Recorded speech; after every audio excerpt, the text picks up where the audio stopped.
Hello friends, Namrata art and craft ಚಾನೆಲ್ಗೆ ನಿಮ್ಗೆಲ್ಲರಿಗೂ ಸ್ವಾಗತ. ನಮ್ಮ ಕರ್ನಾಟಕದಲ್ಲಿ ಅನೇಕ ಅದ್ಭುತ ಪ್ರವಾಸಿ ತಾಣಗಳಿವೆ. ಆದರೆ ಬೆಂಗಳೂರಿನಿಂದ ಕೇವಲ 1.5 ಗಂಟೆ ಪ್ರಯಾಣದಲ್ಲಿ ಪ್ರಕೃತಿ, ಆಧ್ಯಾತ್ಮ ಮತ್ತು ಅದ್ಭುತ ವಾಸ್ತುಶಿಲ್ಪ ಒಂದೇ ಜಾಗದಲ್ಲಿ ಕಾಣುವ ಒಂದು ಸುಂದರ ಸ್ಥಳ ಇದೆ ಅಂದ್ರೆ ನಿಮಗೆ ಗೊತ್ತಾ? ಅದು ತುಮಕೂರು ಜಿಲ್ಲೆಯ ಪ್ರಸಿದ್ಧ ಮಂದಾರಗಿರಿ ಜೈನ ತೀರ್ಥಕ್ಷೇತ್ರ. ಇಲ್ಲಿಯ ವಿಶೇಷತೆ ಏನಂದ್ರೆ, ಇಲ್ಲಿ ಇದೆ 81 ಅಡಿ ಎತ್ತರದ ಗುರುಮಂದಿರ, 108 ಸ್ತಂಭಗಳ ಮಾನಸ್ತಂಭ, ಬೆಟ್ಟದ ಮೇಲಿರುವ ಜೈನ ದೇವಾಲಯ ಮತ್ತು ಪಾದದ ಬಳಿ ಇರುವ ಸುಂದರ ಸರೋವರ. ಇಂದಿನ ವಿಡಿಯೋದಲ್ಲಿ ಮಂದಾರಗಿರಿಯ ಸಂಪೂರ್ಣ ಮಾಹಿತಿ, ಇತಿಹಾಸ, ನೋಡಬೇಕಾದ ಸ್ಥಳಗಳ ಬಗ್ಗೆ ನೀವು ಈ ವಿಡಿಯೋದ ಮೂಲಕ ತಿಳ್ಕೋಬಹುದು. ಮಂದಾರಗಿರಿ ಕರ್ನಾಟಕದ ತುಮಕೂರು ಜಿಲ್ಲೆಯ ಬಳಿ ಇರುವ ಪ್ರಸಿದ್ಧ ಜೈನ ತೀರ್ಥಕ್ಷೇತ್ರವಾಗಿದೆ. ಇದು ಬೆಂಗಳೂರಿನಿಂದ ಸುಮಾರು 70 ಕಿಲೋಮೀಟರ್ ದೂರದಲ್ಲಿದ್ದು ರಾಷ್ಟ್ರೀಯ ಹೆದ್ದಾರಿ 48ರ ಸಮೀಪದಲ್ಲಿದೆ. ಇಲ್ಲಿಗೆ ಬೆಂಗಳೂರು, ನೆಲಮಂಗಲ, ದಬಾಸ್ಪೇಟೆ ಮೂಲಕ ಸುಲಭವಾಗಿ ನೀವು ತಲುಪಬಹುದು. ಕುಟುಂಬ ಸಮೇತ ಬಂದು ಒಂದು ದಿನದ ಟ್ರಿಪ್ಗೆ ಅಂತೂ ಇದು ಅತ್ಯುತ್ತಮ ಸ್ಥಳ ಅಂತಾನೆ ಹೇಳ್ಬೋದು. ರಸ್ತೆ ಪ್ರಯಾಣದಲ್ಲಿಯೇ ಹಸಿರು ಹೊಲಗಳು, ಚಿಕ್ಕ ಬೆಟ್ಟಗಳು, ಸುಂದರ ಗ್ರಾಮೀಣ ದೃಶ್ಯಗಳು ನಿಮ್ಮ ಮನಸ್ಸನ್ನ ಮತ್ತೆ ಮತ್ತೆ ಇಲ್ಲಿ ಬರಬೇಕು ಅಂತ ಹೇಳಿ ಅದು ಆಕರ್ಷಿಸುತ್ತೆ. ಇನ್ನು ಮಂದಾರಗಿರಿಯ ಇತಿಹಾಸವನ್ನ ತಿಳ್ಕೊಳ್ಳೋಣ. ಜೈನ ಧರ್ಮದಲ್ಲಿ ಈ ಸ್ಥಳಕ್ಕೆ ವಿಶೇಷ ಮಹತ್ವವಿದೆ. ಹಲವಾರು ಜೈನ ಮುನಿಗಳು ಇಲ್ಲಿ ತಪಸ್ಸು ಮತ್ತು ಧ್ಯಾನ ಮಾಡಿದರೆಂದು ನಂಬಲಾಗಿದೆ. ಮಂದಾರಗಿರಿ ಎಂಬ ಹೆಸರು ಕೇಳುತ್ತಿದ್ದಂತೆ ಮನಸ್ಸಿಗೆ ಶಾಂತಿ ಮತ್ತು ಆಧ್ಯಾತ್ಮದ ಅನುಭವವಾಗುತ್ತೆ. ಈ ಬೆಟ್ಟ ಜೈನ ಸಮುದಾಯದ ಪ್ರಮುಖ ತೀರ್ಥಕ್ಷೇತ್ರಗಳಲ್ಲಿ ಒಂದಾಗಿದೆ. ಹಿಂದಿನಿಂದಲೂ ಅನೇಕ ಭಕ್ತರು ಇಲ್ಲಿ ಬಂದು ಧ್ಯಾನ ಮಾಡಿ ಬೆಟ್ಟ ಹತ್ತಿ ಶಾಂತಿಯ ಅನುಭವವನ್ನ ಪಡಿತಿದ್ರು. ನೀವು ಬೆಟ್ಟವನ್ನು ಡೈರೆಕ್ಟ್ ಆಗಿ ಹತ್ಬಹುದು. ನಿಮ್ಗೇನಾದ್ರೂ ಬೆಟ್ಟ ಹತ್ತೋದ್ ಬೇಡ ಅಂತ ಇತ್ತು ಅಂದ್ರೆ ನಿಮ್ಗೆ ಈಗ ನಾನ್ ತೋರ್ಸದ್ನಲ್ಲ ಆ ರೂಟಲ್ಲಿ ಕೂಡ ಬಂದು ರೀಚ್ ಆಗ್ಬಹುದು. ಮಂದಾರಗಿರಿಯ ಪ್ರಮುಖ ಆಕರ್ಷಣೆ ಎಂದರೆ 81 ಅಡಿ ಎತ್ತರದ ಗುರುಮಂದಿರ. ದೂರದಿಂದಲೇ ಈ ಕಟ್ಟಡ ಕಾಣಿಸುತ್ತೆ. ಇದು ಕೇವಲ ಒಂದು ದೇವಸ್ಥಾನವಲ್ಲ, ಜೈನ ಧರ್ಮದ ಜ್ಞಾನ, ಶಾಂತಿ, ತ್ಯಾಗದ ಪ್ರತೀಕ. ಗುರುಮಂದಿರದ ವಿನ್ಯಾಸ ಬಹಳ ವಿಶಿಷ್ಟವಾಗಿದೆ. ಅದರ ಸುತ್ತಲಿನ ಉದ್ಯಾನವನ, ಸ್ವಚ್ಛ ಪರಿಸರ, ವೈಭವತೆ ನೋಡಿದ್ರೆ ಮನಸ್ಸಿಗೆ ವಿಭಿನ್ನ ಅನುಭವವನ್ನೇ ಕೊಡುತ್ತೆ. ಫೋಟೋಗ್ರಫಿ ಪ್ರಿಯರಿಗೆ ಇದು ಒಂದು ಅದ್ಭುತ ಸ್ಥಳ ಅಂತಾನೆ ಹೇಳ್ಬೋದು. ಬೆಳಗಿನ ಸಮಯದಲ್ಲಿ ಅಥವಾ ಸೂರ್ಯಾಸ್ತದ ವೇಳೆ ಇಲ್ಲಿ ತೆಗೆದ ಚಿತ್ರಗಳು ತುಂಬಾನೇ ಸುಂದರವಾಗಿ ಕಾಣಿಸುತ್ತೆ.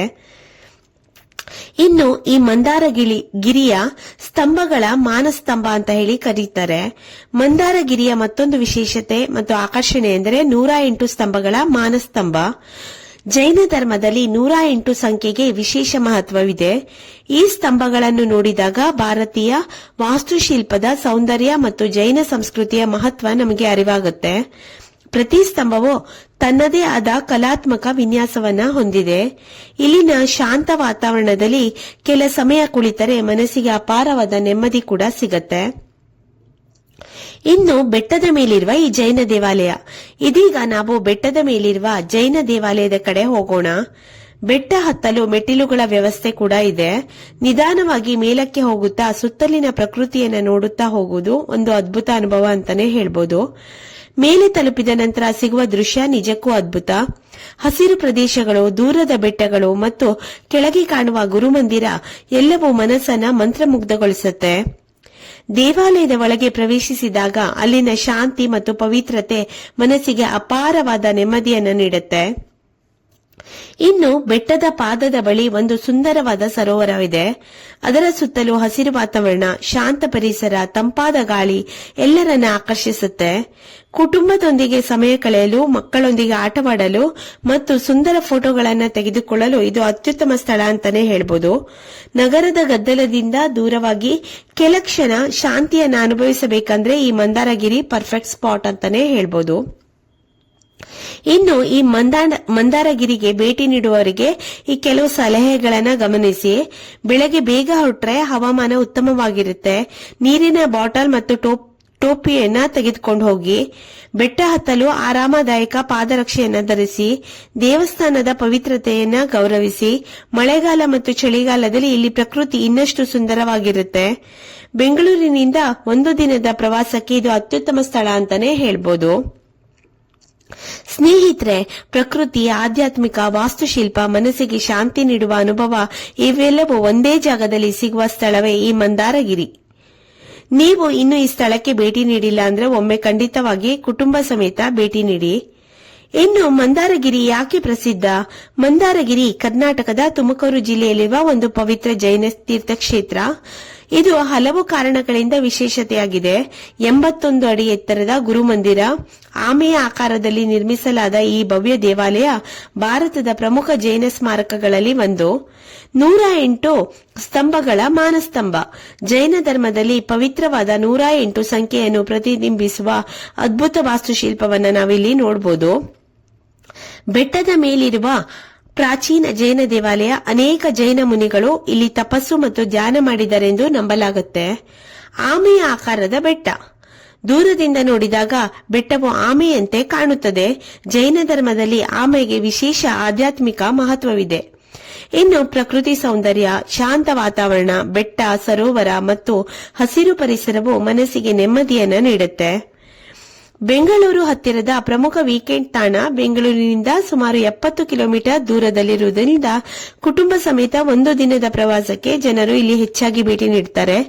ಒಟ್ಟಾರೆ ಆಧ್ಯಾತ್ಮ, ಅದ್ಭುತ ವಾಸ್ತುಶಿಲ್ಪ ಮತ್ತು ಪ್ರಕೃತಿ ಸೌಂದರ್ಯಗಳ ಸಂಗಮವೇ ಮಂದಾರಗಿರಿಯ ಪ್ರಸಿದ್ಧಿಯ ರಹಸ್ಯವಾಗಿದೆ. ನೀವು ಈಗ ನೋಡ್ತಾ ಇರೋದು ಮಂದಾರಗಿರಿಯಲ್ಲಿರುವ ಸಮವಸರಣದ ಅದ್ಭುತ ಪ್ರತಿರೂಪ. ಜೈನ ಧರ್ಮದಲ್ಲಿ ಒಬ್ಬ ತೀರ್ಥಂಕರರು ಕೆಲವು ಜ್ಞಾನವನ್ನ ಪಡೆದ ನಂತರ ಎಲ್ಲಾ ಜೀವಿಗಳಿಗೆ ಧರ್ಮೋಪದೇಶ ನೀಡುವ ದಿವ್ಯ ಸಭೆಯನ್ನ ಸಮವಸರಣ ಎಂದು ಕರೆಯಲಾಗುತ್ತದೆ.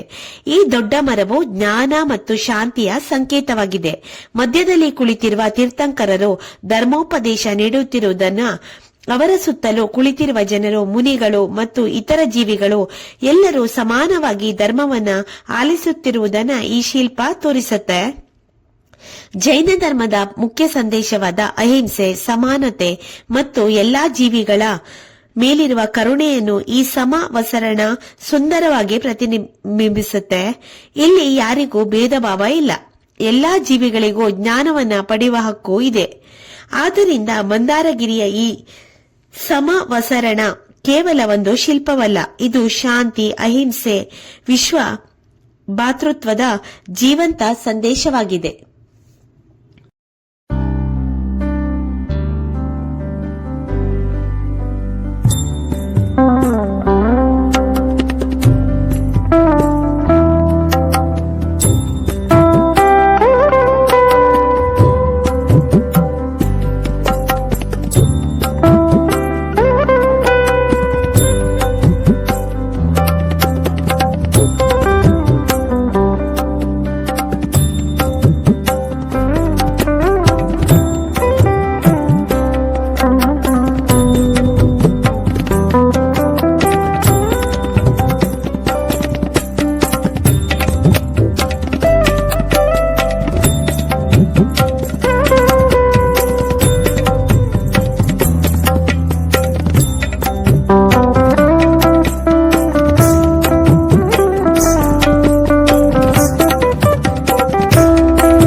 ನೋಡ್ತಾ ಇರೋದು ಮಂದಾರಗಿರಿ ಬೆಟ್ಟ.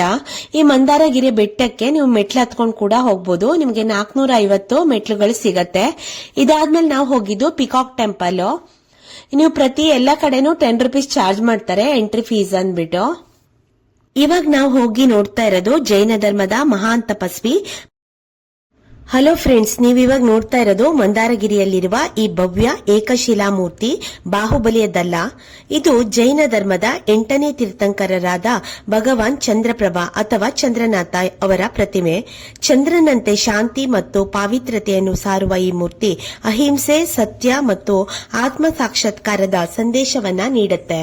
ಮಂದಾರಗಿರಿಯ ಪ್ರತಿಮೆಯ ಮುಂಭಾಗದಲ್ಲಿರುವ ಹಸು ಹುಲಿ ಮರಿಗೆ ಹಾಲುಣಿಸುವ ಶಿಲ್ಪ ಮತ್ತು ಹುಲಿ ಕರುವನ್ನ ರಕ್ಷಿಸುವ ಶಿಲ್ಪ ಜೈನ ಧರ್ಮದ ಆಳವಾದ ಸಂದೇಶವನ್ನ ಪ್ರತಿನಿಧಿಸುತ್ತೆ. ಅದರ ಅರ್ಥ ಎಲ್ಲಾ ಜೀವಿಗಳ ನಡುವೆ ಸೌಹಾರ್ದತೆ, ಸಹಜವಾಗಿ ಶತ್ರುಗಳೆಂದು ಪರಿಗಣಿಸಲ್ಪಡುವ ಹಸು ಮತ್ತು ಹುಲಿ ಕೂಡ ಪ್ರೀತಿ ಮತ್ತು ಕರುಣೆಯಿಂದ ಒಟ್ಟಿಗೆ ಬದುಕಬಹುದು ಎಂಬ ಸಂದೇಶ. ಅಹಿಂಸೆ, ಜೈನ ಧರ್ಮದ ಮೂಲ ತತ್ವವಾದ ಅಹಿಂಸೆ, ದಯೆ ಮತ್ತು ಕರುಣೆ ಎಲ್ಲಾ ಜೀವಿಗಳ ಮೇಲಿರಬೇಕು ಎಂಬುದನ್ನು ನೆನಪಿಸುತ್ತೆ. ಇನ್ನು ಚಂದ್ರಪ್ರಭಾ ಅವರ ಸಂದೇಶ ಏನಂದ್ರೆ ಅಹಂಕಾರ, ಕ್ರೋಧ ಮತ್ತು ಹಿಂಸೆಯನ್ನು ಜಯಿಸಿ ಆತ್ಮಜ್ಞಾನವನ್ನ ಪಡೆದರು. ಆದ್ದರಿಂದ ಅವರ ಮುಂದೆ ಇರುವ ಈ ಶಿಲ್ಪವು ಅವರ ಬೋಧನೆಗಳನ್ನ ದೃಶ್ಯ ರೂಪದಲ್ಲಿ ತೋರಿಸಲಾಗಿದೆ.